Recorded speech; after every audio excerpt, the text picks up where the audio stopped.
दरपेश डॉक्टर इकबाल ने कहा था, अपने आप को नबी के कदमों में डाल दे, वही सारा दीन है जो वहां तक नहीं पहुंच पाया, उसमें और अबू लहब में कोई फर्क नहीं है। बमुस्तफा बरसा खीशरा, अपने आप को नबी के कदमों में डाल दे, नबी तक पहुंचा दे और अपनी जिंदगी का मकसद मुस्तफा की गुलामी बना ले।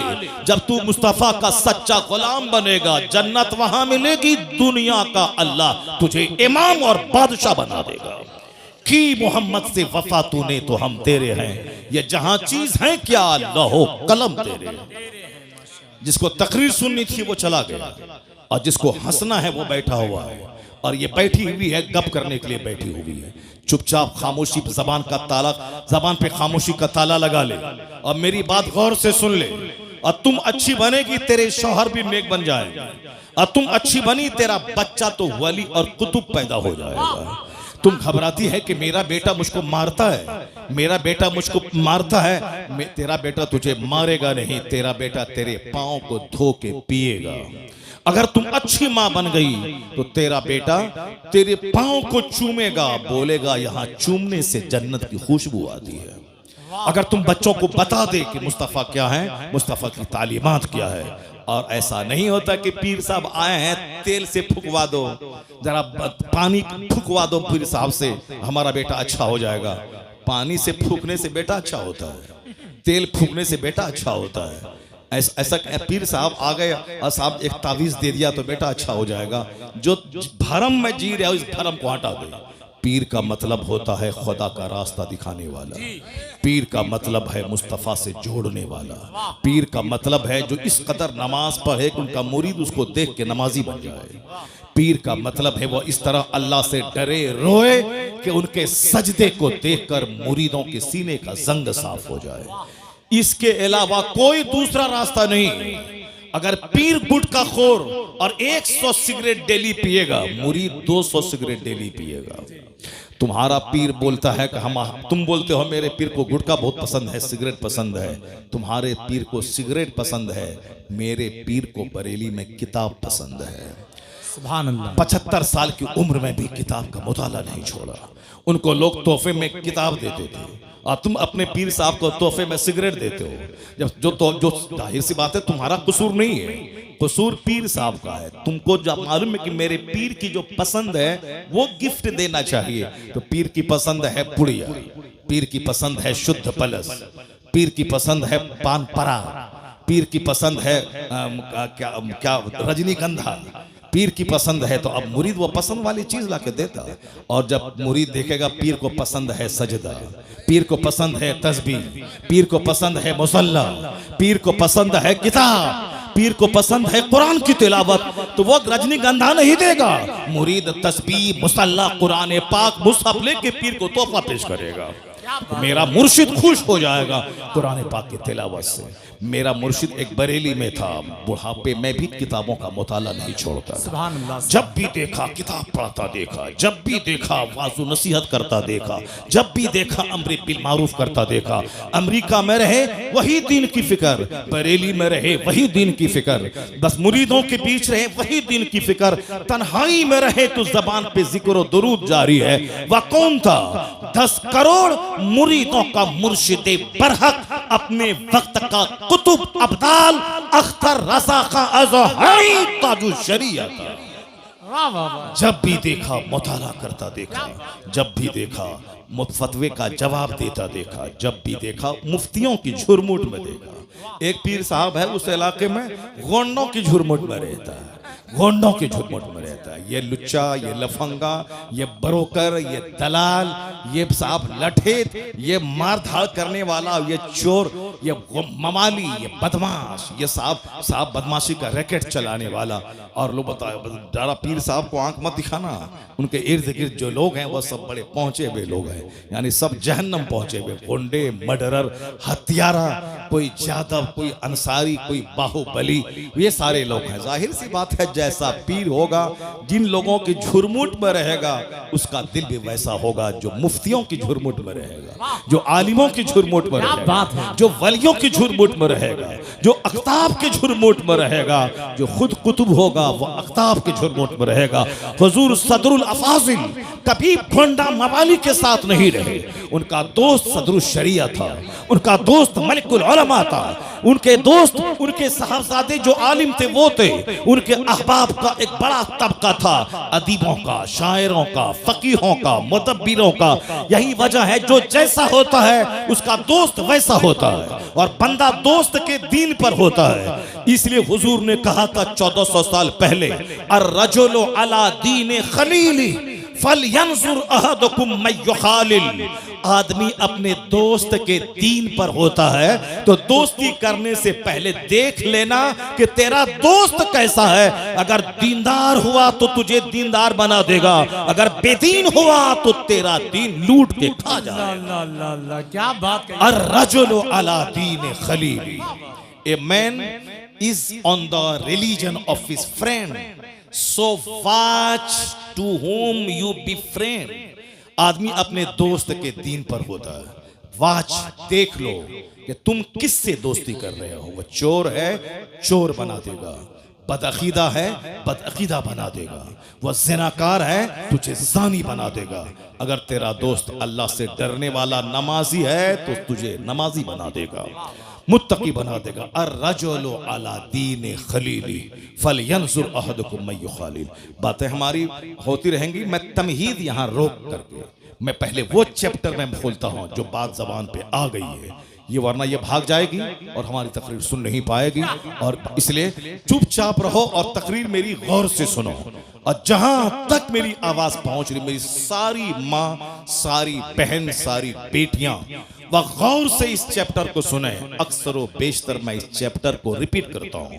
मैं खिताबत इसलिए नहीं करता हूं कि 100 तकरीर 100 टॉपिक पे हो, नहीं, मैं सिर्फ एक टॉपिक पे तकरीर करना चाहता हूं कि हर महफिल में अगर 5 बंदा जन्नती बन जाए तो मेरा पसीना बहाने की मेहनत वसूल हो जाए। माशाअल्लाह। इसलिए मेरी तमन्ना इस पे रहती। मैं नहीं समझता कि साहब मेरी हर तकरीर में बात जुमले, बात हदीस का रिपीटेशन होता है, उससे कोई बहस नहीं। बार बार बोलने से आदमी के दिल में असर होता है। बार बार बोलने से, जब रस्सी कुआं पर बार बार आगे पीछे जाती है तो उस पत्थर में भी निशान पड़ जाता है। इसीलिए मैं बार बार बोलता हूं, जो लोग मुझसे मोहब्बत करते हैं और बार बार मेरी तकरीर सुनेंगे, जरूर शराब की भट्टी से निकलकर मस्जिद की तरफ रुक करके चले जाएंगे, जरूर जाएंगे। बार बार सुने। अपनी कलाकारी दिखाने के लिए खिताब नहीं होता है, बल्कि मुस्तफ़ा के दीन को सिखाने के लिए खिताब होता है, लोगों को मुस्तफ़ा तक पहुंचाने के लिए खिताब होता है। मेरी माँ, बहन, बेटियां गौर से सुन लेना। तुम्हारे दरवाजे पर आम का पेड़ है, वो आम के पेड़ में 1 लाख तावीज डाल दो। बरेली से, मसूली से, बेलग्राम से, केचोछा से, दिल्ली से, सदरुल अफाजिल की खानका से, आप पीलीभीत शरीफ से, जहाँ जहाँ की खानका है, सब हर जगह से तावीज़ लिया हो, डाल दो। और ये सोचो कि इस आम के पेड़ से सेब निकल जाए। नहीं होगा ऐसा। 1 लाख तावीज़ डाल दोगे, आम का पेड़ सेब नहीं देगा। पता चला कि तावीज से सारा काम नहीं निकलता है। तावीज से काम क्या होता है, सुनो मुझसे। आम का पेड़ है, आम के पेड़ को मैंने बच्चों से बचाया, जानवर से बचाया, वक्त वक्त पे पानी दिया, खाद दिया। अब वो बड़ा मैच्योर हो गया, अब बकरी का खतरा नहीं रहा, अब वो आम फल देने वाला बन गया। तो अब आम का फल खट्टा ना हो जाए, तुर्श ना हो जाए, सड़ा हुआ ना पैदा हो। हजरत से एक तावीज लिया, डाल दिया कि सेब नहीं, आम ही फले मगर मीठा फल जाए। आम ही फले मगर मीठा आम फल जाए। चूंकि ये नेचर के मुताबिक है कि दरख्त लगाया है आम का और उसमें सारी मैंने मेहनतें की हैं, बस तावीज का थोड़ा सा असर हो जाए कि अच्छा आम उससे पैदा हो जाए। ये है तावीज का असर। ऐसा नहीं है कि आम के पेड़ से लीची निकल जाए, तावीज से आम के पेड़ से सेब निकल जाए, नहीं होता है। जैसा दरख्त वैसा फल, जैसी जमीन वैसी फसल, और जैसी माँ वैसी औलाद। जैसा बाप जैसा बीज वैसा बच्चा। इसलिए माँ बाप के औलाद अगर नाफरमान हो गई तो वह समझ लें कि 100% हमारा कसूर है। अगर माँ बाप को सताने वाले बच्चे पैदा हो गए तो वह दूसरों के सर पे मत बढ़े कि तुम्हारी वजह से ऐसा हो गया। वह तो कमजोर लोग होते हैं जो अपनी गलती नहीं मानते, वह दूसरों के सर पे मढ़ देते हैं। जैसे बच्चा कमजोरों की जमात है, ये कभी एक्सेप्ट नहीं करेगा हमसे गलती हो गई। ये हमेशा अपने साथी को बोलेगा इस बच्चे ने ऐसा किया है, तुमने यहाँ पत्थर फेंका, नहीं नहीं मैंने नहीं फेंका, इसने फेंका है। ये बच्चों का नेचर है, चूंकि कमजोर है। औरतों का भी नेचर वही है कि वो अगर बीमार पड़ जाए तो वो बोलती है कि शौहर तुम्हारी वजह से मैं बीमार पड़ी हूँ। उसको नज़ला जुकाम भी हो जाए वो हमसे कहती है तुम्हारी वजह से नज़ला हुआ, वह तुम्हारी वजह से नज़ला हुआ। उस यानी वो सारा अपना कसूर मानते ही नहीं, वो सारा कसूर शौहर का है। तुम ऐसा खाना क्यों बना, तुम्हारी वजह से हुआ। ये ऐसा काम क्यों खराब हो गया, तुम्हारी वजह से हो गया। अब ये शौहर बेचारा चौड़ा सीना लेके रहता है, चलो इसमें सब समा जाए, तुम्हारी जिद समा जाए, तुम्हारी तकरार समा जाए, सब समा जाए। इसीलिए इसमें सब समा जाता है, सारा काम घर का बना रहता है और घर से बाहर बात नहीं फैलती है। वरना अगर घर से बाहर बात जाने को रहे, शौहर का दिल अगर बड़ा ना रहे तो रोजाना लड़ाई झगड़े की आवाज घर से बाहर जाएगी और साहब मार धाड़ की आवाज घर से बाहर निकलेगी। वो तो शौहर का दिल अल्लाह ने इतना बड़ा बनाया है कि जैसे कोई गंगा नदी हो, उसमें मुरादाबाद का सारा कचरा समा जाता है, उसी तरह इसमें सब समा जाता है। उसकी जीद, उसके तकरार, उसकी लड़ाई, उसका झगड़ा सब समा जाता है इसमें। इतना चौड़ा है, वरना डेली लड़ाई हो और डेली झगड़ा हो और सारे समाज के लोग दीवार में कान लगा के लड़ाई की आवाज सुने, नहीं होता है ऐसा। वो नाकिसुल अक्ल है, उसके पास अक्ल कम है, मगर अल्लाह ने मर्द को ताकतवर बनाया है। और हुजूर ने कहा है कि ये टेढ़ी पसली से पैदा हुई है, इसको सीधा करने की कोशिश मत करना। सीधा करना चाहोगे तो टूट जाएगी और टूटना तलाक है, समाज बर्बाद हो जाएगा। उसी हालत में रहने दे, बड़े काम की चीज है, बस उसी हालत में रहने दे, फायदा हासिल कर। यह तेरे घर की निगरानी करती है, तेरे बच्चों की परवरिश करती है, तुम्हारी राहत का सामान पहुंचाती है, तुमको गुनाहों से बचाती है। तू रहे 5 साल परदेश में, तेरे घर की सुरक्षा करती है। बहुत काम की चीज है, काम की चीज है, इसीलिए उसी हालत में रहने दे, फायदा हासिल कर। वरना सीधा करना चाहेगा तो टूट जाएगी, टूटना तलाक है, सारा घर बिगड़ जाएगा। यह मुस्तफा का कानून है कि आज घर आबाद है, सोसाइटी आबाद है, समाज आबाद है, इसलिए कि हुजूर ने जो कहा है उस पर अमल करने की वजह से लड़ाइयां कम हो रही हैं, सब्र की वजह से घर आबाद हो रहा है। जी जी राम। आकाए तोहार इस्लाम का फरमान है, सरकार ने एक अच्छी लाइफ गुजारने का जो फॉर्मूला दिया, अब जरा गौर से सुन लो। औरतों की तालीम पे इस्लाम ने क्यों जोर दिया, एक घर को सजाने संवारने में औरतों का कैसा हाथ रहता है। एक बड़ी हदीस में पढ़ता हूं, क्योंकि यह महीना आका अलैहिस्सलाम की सीरत का भी है। ये महीना माह रबीउल नूर खत्म हो गया, अब रबीउल आखिर अब कल परसों से शुरू होने वाला, मगर चूंकि सारी जिंदगी सरकार की सीरत बयान की जाएगी। ऐसा नहीं कि 12वीं के महीने में ही ईद मिलादुन नबी हमेशा मनाया जाएगा। कभी सरकार की तालीमात से हम बेनियाज नहीं हो सकते। दुनिया का सारा काम एक सिस्टम से होता है और उसी सिस्टम पर मैं थोड़ी देर बात करता हूं। उसके बाद अगर आप कहेंगे थोड़ी देर और तकरीर कीजिए, तकरीर आपने शुरू नहीं की है तो फिर मैं तकरीर शुरू करूंगा, लेकिन अगर आप बोले कि नहीं अब खत्म कर दिए तो मैं तकरीर खत्म कर दूंगा। मगर मेरा एक पैराग्राफ सुन के जरूर आप जाइए, मेरी माँ बहन भी गौर से सुन लें। वह तकरीर का एक पैराग्राफ यही है कि दुनिया का सारा काम एक सिस्टम से होता है, सिस्टम से हट के नहीं होता है। जज्बात में चलो मारो जो होगा देखा जाएगा, नहीं नहीं, हिकमत से, तदबीर से सारा काम होता है। अल्लाह ने आसमान बनाया बगैर खंबे के खड़ा है। अल्लाह ने इस जमीन को समंदर पानी पे बनाया, ये जमीन में को करार हो उसके लिए अल्लाह ने पहाड़ का खूंटा बनाया ताकि जमीन हिले नहीं, एक सिस्टम है। अल्लाह ने सूरज बनाया ताकि सारी जमीन रोशन हो। अल्लाह ने रात में सूरज के छुपाने के बाद चांद दिया है ताकि लोगों का वहशत से सीना फट न जाए। ये सारा एक सिस्टम है। अल्लाह ने हमारे ऑक्सीजन के लिए दरख्त को पैदा किया है, ये सिस्टम का हिस्सा है। अल्लाह ने हमारे लिए रोटी और चावल दिया है। अल्लाह ने हमारे लिए वेजिटेबल्स पैदा किया है, मगर हमारे जिस्म को गोश्त भी चाहिए, इसीलिए अल्लाह ने परिंदों को पैदा किया है। अल्लाह ने जानवरों को पैदा किया, ये मुर्ग हमारे लिए, ये परिंदे हमारे लिए, ताकि सब्जी ही नहीं तुम्हें गोश्त भी खाना है, और गोश्त ही से काम नहीं चलेगा, तुम्हें मछली भी खाना है। इसलिए अल्लाह ने मछली जैसी जबरदस्त मखलूक को समंदर में पैदा किया, ताकि कभी मछली खाओ, कभी गोश्त खाओ, कभी सब्जी खाओ, कभी कद्दू खाओ। ये और बात है कि सब्जियों में बाज सब्जियां बहुत ज्यादा फायदेमंद है, ये और बात है कि गोश्त में बाज गोश्त बहुत फायदेमंद है, ये और बात है कि मछलियों में बाज मछलियां बहुत फायदेमंद है। जैसे एक मछली हमारे इलाके में उसको कहा जाता है निरोग मछली, उसको सिंगी मछली बोलते हैं। अब पता नहीं यहाँ क्या बोला जाता है, 700-800 रुपए केजी मछली मिलती है, लोग उसे खरीद के खाते हैं, चूंकि वो मछली में बहुत विटामिन है और बीमार लोग जूद हजम है वो मछली। कद्दू सब्जियों में सबसे सुपीरियर सब्जी है कद्दू। कद्दू कद्दू बहुत जल्द हजम हो जाने वाले सब्जी, और ये सरकार की पसंद भी है, और सर्दी के लिए भी मुफीद है, गर्मी के लिए भी मुफीद है, हर मौसम के लिए मुफीद है। कद्दू जिसको आप लौकी कहते हैं, वह सब्जी बहुत उसका कोई जवाब नहीं है। अपने घर में उसको आदतन इस्तेमाल करें, जो सब सस्ती भी है और जबरदस्त भी है। उसके साथ जिसको भी मिक्स कर दें सब में लाजवाब काम करता है वो।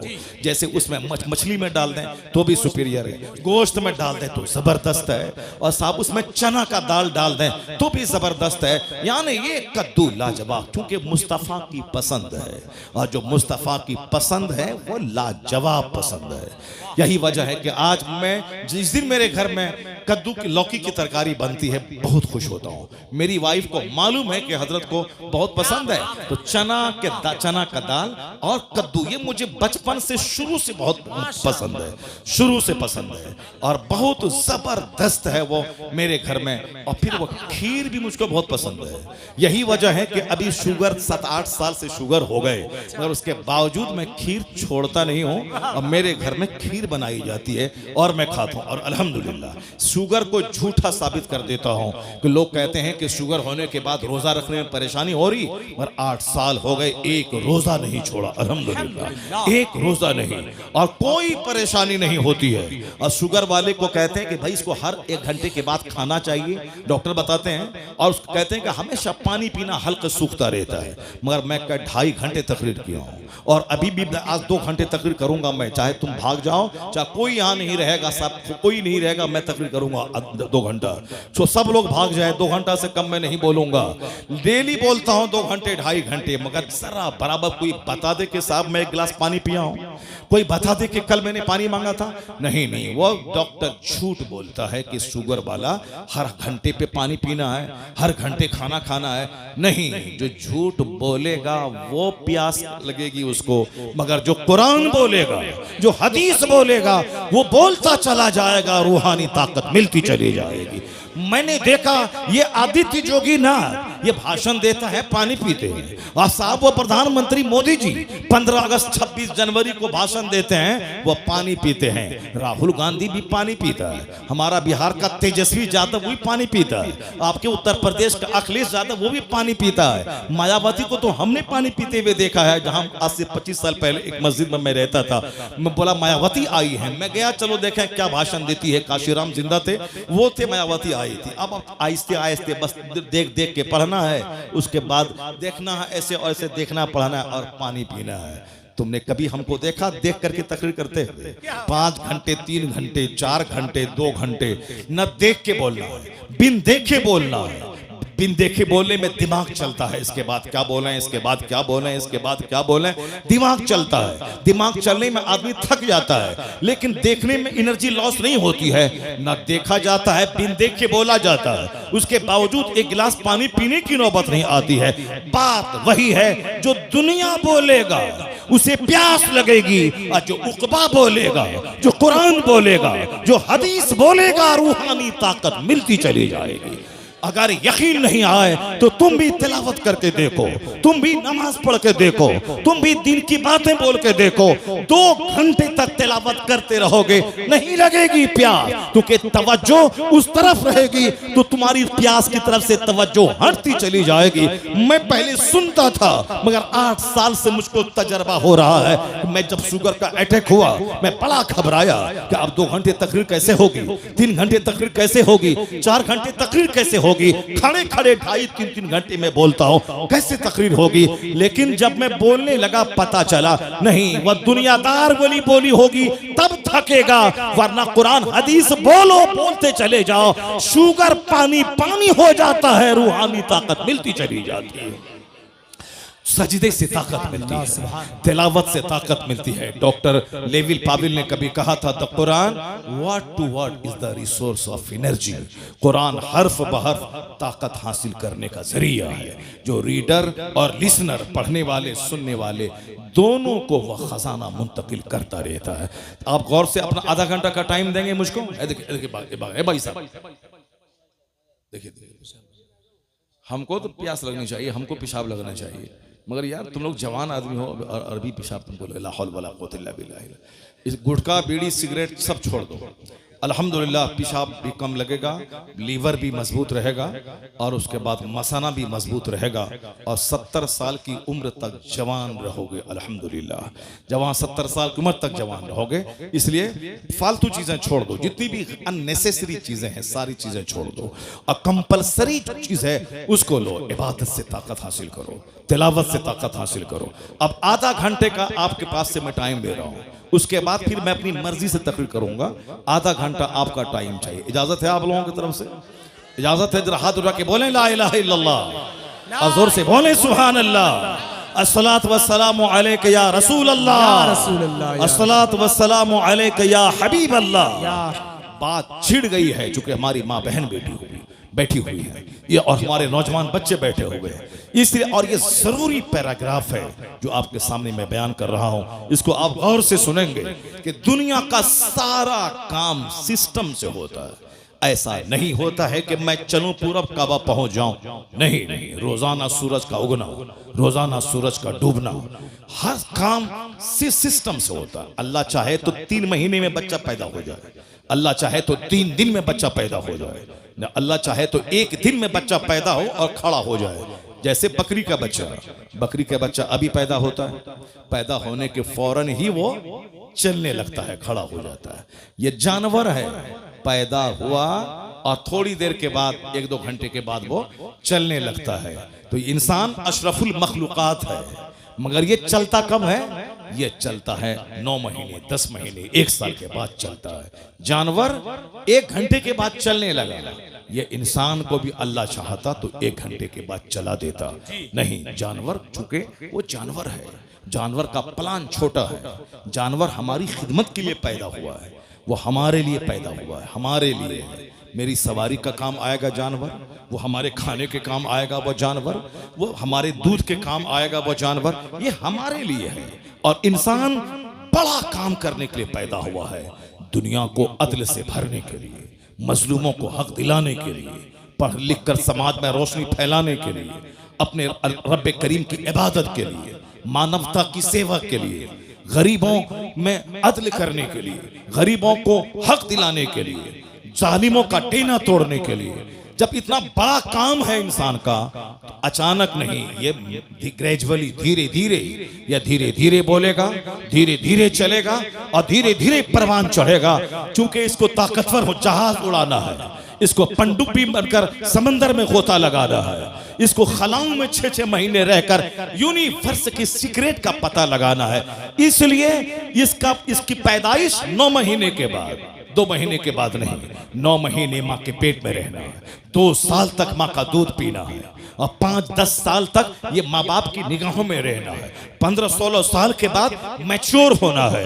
अब उसके बाद जब जवान हुआ, इसे इबादत भी करनी है और इसे समाज की खिदमत भी करनी है। इसके कांधे पे घर का बोझ है, माँ बाप की खिदमत का बोझ है, इसके कांधे पर बीवी की परवरिश का बोझ है, इसके कांधे पे औलाद की परवरिश का बोझ है, समाज का बोझ है, मुल्क और मिल्लत का बोझ है। इतना बड़ा बोझ बोझ लेके आदमी, जो कमजोर पौधा होगा वो चलेगा, टूट जाएगा। इसलिए 9 महीना माँ के पेट में रहो, 2 साल तक माँ का दूध पियो, उसके बाद 18 साल में मैच्योर हो जाओ, अब तुम दुनिया का काम करो। यानी कुदरत का सारा काम हिकमतों से भरा है। काम जब बड़ा होगा उसकी हड्डी भी मजबूत होगी, उसकी ताकत भी मजबूत होनी चाहिए। इसलिए अल्लाह 9 महीने माँ के पेट में रखता है। अब जरा गौर से सुनिए, अल्लाह रब्बुल इज्जत के इसी सिस्टम का हिस्सा है कि जो दुनिया में सबसे बड़ा काम करने के लिए आया है उसकी ताकत भी सबसे बड़ी होगी, उसका खानदान भी सबसे बड़ा होगा, उसकी माँ भी सबसे बड़ी होगी, उसका दादा भी सबसे बड़ा होगा, उसका नाना भी सबसे बड़ा होगा। चूंकि एक महान नतन पर्सनैलिटी के सजाने, संवारने, निखारने में माँ का रोल रहता है, बाप का भी रोल रहता है, बाप दादा का रोल रहता है, परदादा का रोल रहता है, उसके ऊपर के दादा का रोल रहता है। लोग कहते हैं ना, इसके खानदान में यह बीमारी 100 साल से चली आ रही है। हमारे इलाके में एक खानदान में पांव फटने की बीमारी है, तो अब उस खानदान में जल्दी से लोग शादी नहीं करते हैं। नहीं, लड़की खूबसूरत है मगर इस खानदान में पांव फटने की बीमारी। अब ये बीमारी कब से चली आ रही है किसी को नहीं मालूम है। 100 साल 200 साल से चली आ रही है। तो 200 साल पहले से जो बीमारी चली आ रही है उसके खानदान के आने वाली नस्लों को भी वो थोड़ा सा समाज में ऐबदार बना देती है। और फिर कुछ खानदान के लोग बड़े हष्ट पुष्ट मोटे ताजे होते हैं और कहते हैं कि इनका दादा पहलवान था, इनका परदादा पहलवान था, इनका नाना पहलवान था। क्योंकि नाना का ब्लड मेरी माँ में शामिल है और दादा का ब्लड मेरे बाप में शामिल है, इसीलिए दादी हाल के एतबार से और नानी हाल के एतबार से भी जो बहुत बड़ी पर्सनैलिटी है उसका मजबूत होना जरूरी है। दादा की तरफ से भी लाजवाब और नाना की तरफ से भी लाजवाब। ऐसा नहीं कि रास्ता चलते किसी लड़की को मुंह देखा, मुंह अच्छा लगा, शादी कर लिया और चले आए। बाद में पता चला कि साहब इनकी औलाद जो भी है वो जैसी की तैसी औलाद है। अब सब इनके बाप, इनकी माँ ख्वाहिशात